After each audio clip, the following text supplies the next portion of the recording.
Financial freedom is just the tip of the iceberg. In fact, I believe that there are 6 different degrees of freedom, all of which are very valuable to you because we only get to live once and we need to be free in all of these other ways.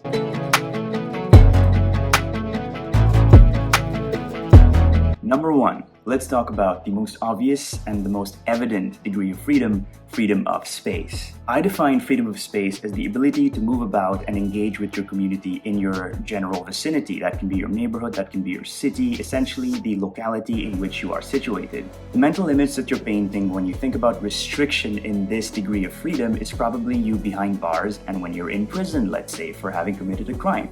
And you'd be right, that is a way that freedom of space is restricted for you. But even beyond the bars of a prison cell, this degree of freedom can often be taken for granted if we don't appreciate it enough.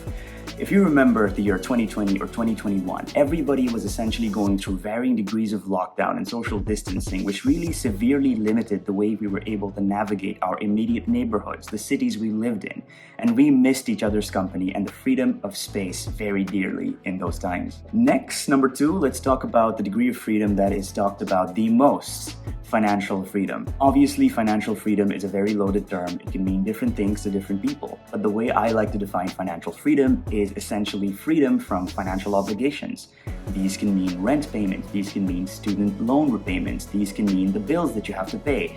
And these things essentially lead to you having a dependence on a job or some kind of an activity, where the activity sort of becomes the oppressor or the mediator of your freedom. These financial obligations lead to a restriction on your financial freedom in the sense that you are overly reliant on your day job in order to be able to meet these obligations. So when you will have reached the nirvana of financial freedom, you will be doing your day job, your 9 to 5, because you enjoy doing the work and not because you have to show up at work in order to be meeting your financial obligations. Which brings me to the 3rd degree of freedom, freedom of time. If you have overexerted yourself in trying to quit your day job and instead have set up, say, 7 different sources of passive income, and you find yourself continuously looking at your computer monitor, looking at the prices of stock charts, or if you're continuously getting customer complaints from your Amazon orders, you are going to find yourself very stretched in managing all these things and very stretched thin with your time. This could look like going off into nature on your favorite hike and spending some time with yourself. Which brings me to the 4th degree of freedom,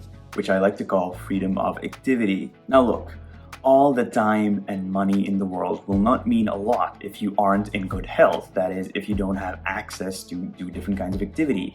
And that's really something, a kind of freedom that we can always strive for. And for this reason, it's important to schedule regular medical checkups. You want to make sure your body is in good condition. It's important to have good hygiene. You want to be taking care of this body. You want to share it with the rest of the world and be presentable.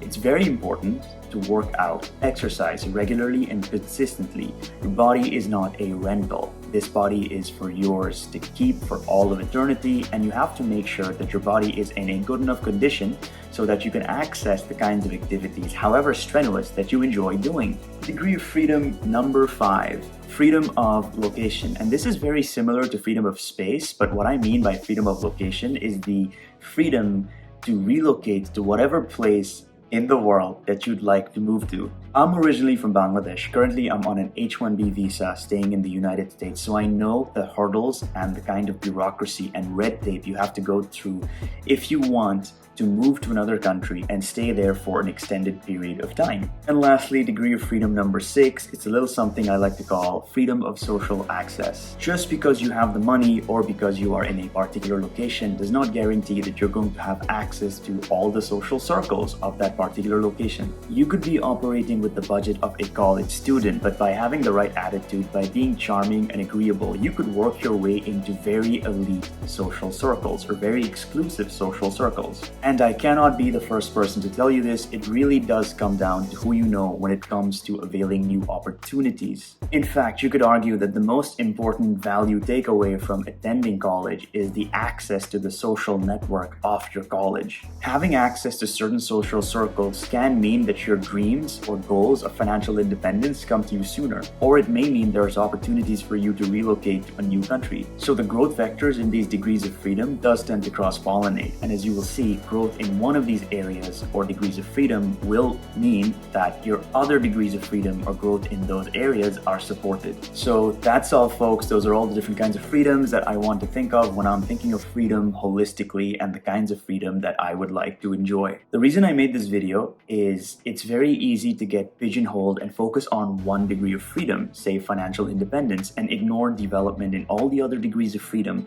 that may be easier for you to attain given the stage of life you are in. It would be a truly tragic outcome if you find that you have committed, let's say, the next 10 years of your life to achieving financial independence. And when you finally achieve financial independence, you look back on your life and you realize you didn't put in as much effort into enjoying yourself and developing in other areas of freedom or other degrees of freedom, such as freedom of social access or freedom of activity. That's it, folks. I will see you in the next video.